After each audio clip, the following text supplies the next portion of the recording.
Hi! Pero sino mag-a-avail? Si Ma'am din. Okay. Ayan, Ma'am Grace. Dito po naka-avail si Ma'am Maan. Ayan. Diyan. Ito po yung Pagsinag South. Ayan, last year lang po si Ma'am Maan nag-reserve. At this year may bahay na siya. Ganito po ang itsura ni Pagsinag at ni Pagsikat. Pero iba lang yung design yata sa harap at color. Ayan. So welcome kay Pagsibol! Sana noon pa tayo nagkakilala, Ma'am Grace.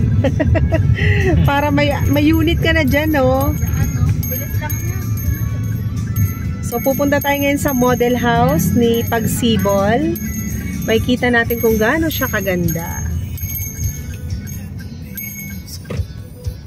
Sibolo, parang ang ganda ng dito. Entrada pa lang. Yung nandun sa Luzon, magiging ganito din yung style niya. Yes.